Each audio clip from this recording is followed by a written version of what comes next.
नमस्कार दोस्तों, मैं रोशन साहब दोबारा स्वागत करता हूं अपने यूट्यूब चैनल रोशन सा स्टडी पॉइंट पे। सो गाइस, आज का ये जो वीडियो है वो 11th क्लास के स्टूडेंट के लिए होने वाला है।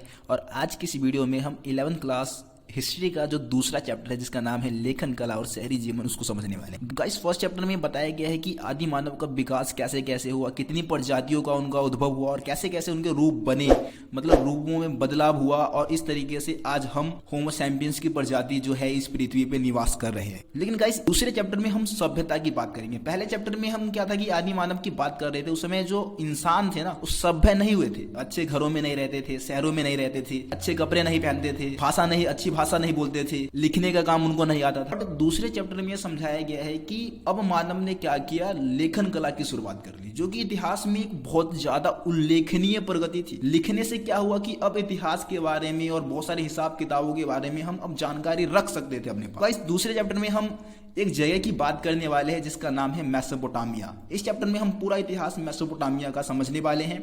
तो गाइस, अगर अभी तक आप लोगों ने मेरे इस चैनल को सब्सक्राइब नहीं किया तो सब्सक्राइब करो, बेल आइकन को प्रेस करो, ताकि मेरे चैनल पे आने वाली सभी वीडियो का नोटिफिकेशन सबसे पहले आपको मिले। सो गाइस, आज की इस वीडियो में हम जो टॉपिक समझने वाले, सबसे पहले हम उसकी बात कर लेते हैं। आज की इस वीडियो में हम सबसे पहले समझेंगे मेसोपोटामिया का अर्थ, यानी कि मेसोपोटामिया है क्या आखिरकार। उसके बाद हम बात करेंगे कि मेसोपोटामिया में कौन कौन सी भाषा बोली जाती थी, वहाँ की भाषाओं की बात करने वाले हैं हम। इसके अलावा मेसोपोटामिया ने इस विश्व को क्या दिया है, मेसोपोटामिया की क्या देन है, मतलब ऐसा क्या मेसोपोटामिया के लोगों ने किया, क्या दिया हमें, जिस कारण हम आज मेसोपोटामिया के बारे में इतिहास के पुस्तकों में पढ़ रहे हैं। उसके बाद हम बात करेंगे कि यूरोपवासी मेसोपोटामिया को क्यों महत्व देते थे, यूरोपवासियों के लिए मेसोपोटामिया क्यों महत्वपूर्ण था।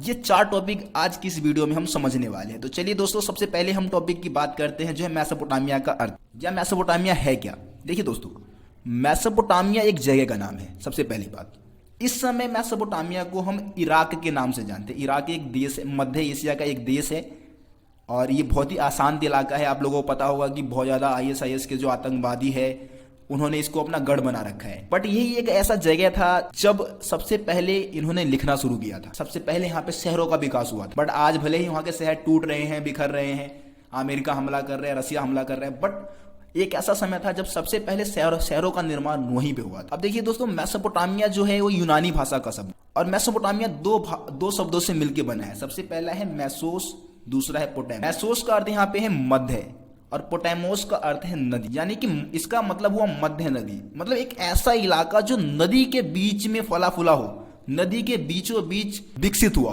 तो देखिए दोस्तों, मेसोपोटामिया जो है वो 2 नदी के बीच में विकसित एक जगह है, और वो 2 नदी का नाम क्या है, तो फरात और दजला नदी। फरात और दजला नदी के आसपास जो भूभाग विकसित हुआ था उसी को हम मेसोपोटामिया कहते हैं। मेरे को ऐसा लगता है कि आप लोगों को मेसोपोटामिया के बारे में, मेसोपोटामिया का क्या अर्थ है वो समझ में आ गया हो।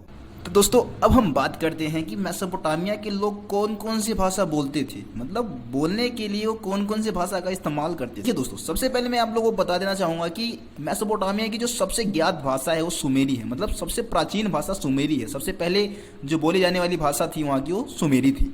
अब हुआ क्या, लगभग 2400 ईसा पूर्व के आसपास भाषा में बदलाव हुआ। 2400 ईसा पूर्व के आसपास सुमेरी भाषा के स्थान पे ले लिया अकदी ने। अब लोगों ने कौन सी भाषा बोलना स्टार्ट कर दिया, अकदी भाषा। उसके बाद फिर भाषा में परिवर्तन आया। 1400 ईसा पूर्व आते आते तक अकदी भाषा के स्थान पे आरामाइक भाषा। तो कुल मिला के मेसोपोटामिया के लोग ये 3 भाषा ही बोलते थे। ठीक है, तो ये 3 भाषा मेसोपोटामिया के लोग बोलने के लिए इस्तेमाल में लाते थे। चलिए दोस्तों, अब आगे बढ़ते हैं। अगला टॉपिक है कि यूरोपवासी आखिरकार मेसोपोटामिया को क्यों महत्व देते थे, यूरोपवासियों के लिए मेसोपोटामिया क्यों महत्वपूर्ण था। तो यार, इसके पीछे 2 कारण है। सबसे पहला कारण ये है कि यूरोप के जो लोग हैं, ईसाइयों का जो धार्मिक ग्रंथ है बाइबल का प्रथम भाग है ओल्ड टेस्टामेंट।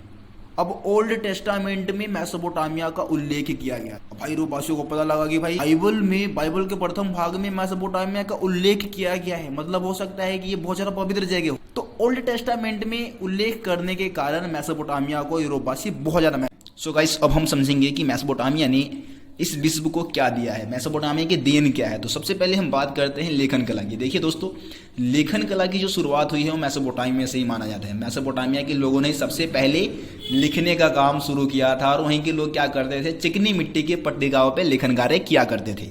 दूसरा पॉइंट बताएंगे शहरी जीवन की शुरुआत। देखिए दोस्तों, शहरी जीवन की शुरुआत भी सबसे पहले वहीं से हुआ था। वहीं के लोगों ने सबसे पहले शहरों का निर्माण किया था, उन शहरों में उन्होंने रहना शुरू कर दिया था। इसके अलावा हम बात करें गणित के सिद्धांत। देखिए दोस्तों, गणित के बहुत सारे सिद्धांत मेसोपोटामिया के लोगों ने ही दिया है, जैसे कि वर्गमूल की बात कर सकते हैं, चक्रवर्ती ब्याज की हम बात कर सकते हैं, जमा गुना घटा, ये सारे सिद्धांत मेसोपोटामिया के लोगों ने ही हमें दिया है।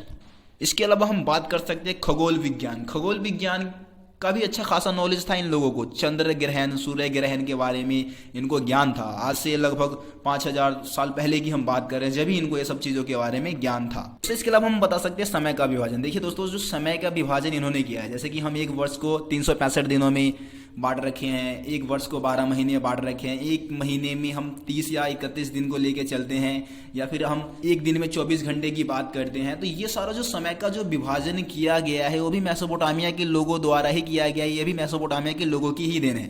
इसके अलावा कृषि की शुरुआत की हम बात कर सकते हैं। व्यापार के बहुत सारे सिद्धांत यहाँ के लोगों ने हमें दिए हैं। तो ये सारे कुछ मेसोपोटामिया के लोगों की देन थी। तो यार जल्दी से चैनल को सब्सक्राइब करो, क्योंकि इसके अलावा मैं और कुछ भी इस वीडियो में नहीं समझाने वाला हूँ, ठीक है ना।